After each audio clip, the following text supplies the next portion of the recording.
La récolte, je fais, comme j'en ai en Provence, je fais quand même à peu près entre l'équivalent de 2 tiers, un peu plus, entre 2 tiers et 3 quarts de rosé, dont une grosse partie va être vendue au négoce ou en vrac ou à d'autres domaines.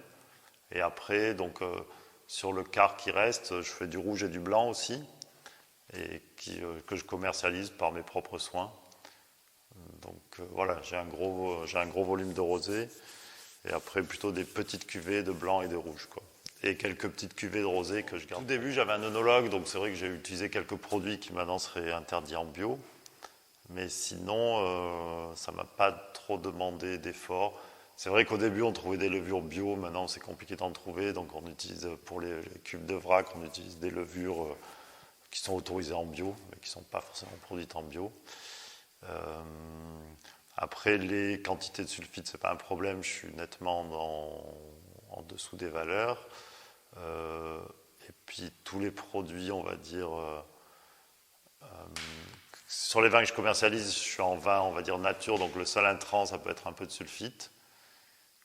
Et sur les vins que je commercialise en vrac, je sécurise les fermentations avec des levures, on va dire, du commerce.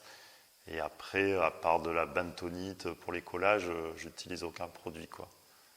Alors, certaines années, malheureusement, avec les chaleurs, je suis obligé d'acidifier parce que je suis en dessous des valeurs minimum, quoi.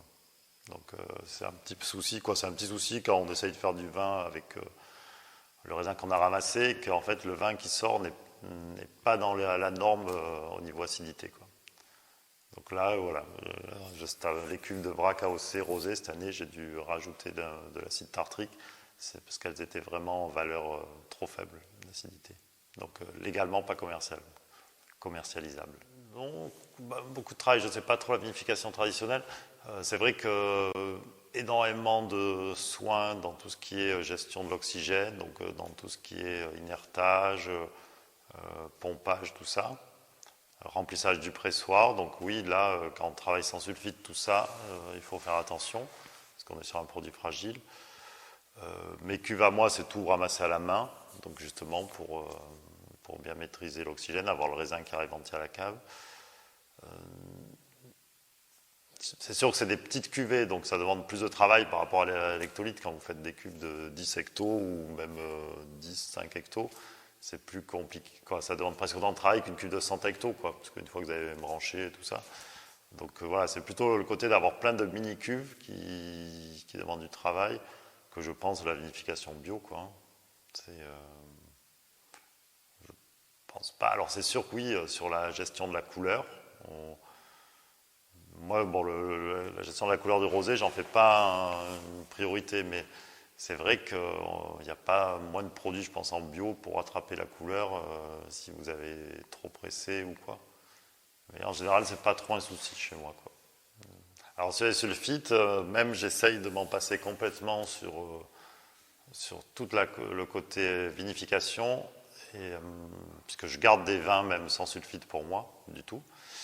Mais c'est vrai qu'en général, sauf en vendange machine, où oui, on protège un peu l'ébène, sinon je me sers des sulfites qu'en fin de fermentation, pour une fois que le vin est fini. Parce qu'on se dit que on conditionne moins le produit, quoique ça peut faire des fermentations un peu plus complexes, des vins sans sulfite, donc un peu plus riches. Mais ça peut jouer des tours. Il y a des années où, par exemple, j'avais les sangliers sur une parcelle de rouge un peu j'avais laissé mûrir, qui étaient venus grignoter des grappes. Et même si de visu ça paraissait pas très abîmé, en fait, ça a mis de la pourriture. Ça a mis la volatile est montée instantanément et la cuve est partie en volatile, donc elle est partie au lit, quoi. Donc ça peut être dangereux de se passer des sulfites. Après, si on travaille bien, si le raisin est propre, c'est jouable, quoi. Ça permet d'en mettre moins, quoi, c'est sûr, au total, quoi.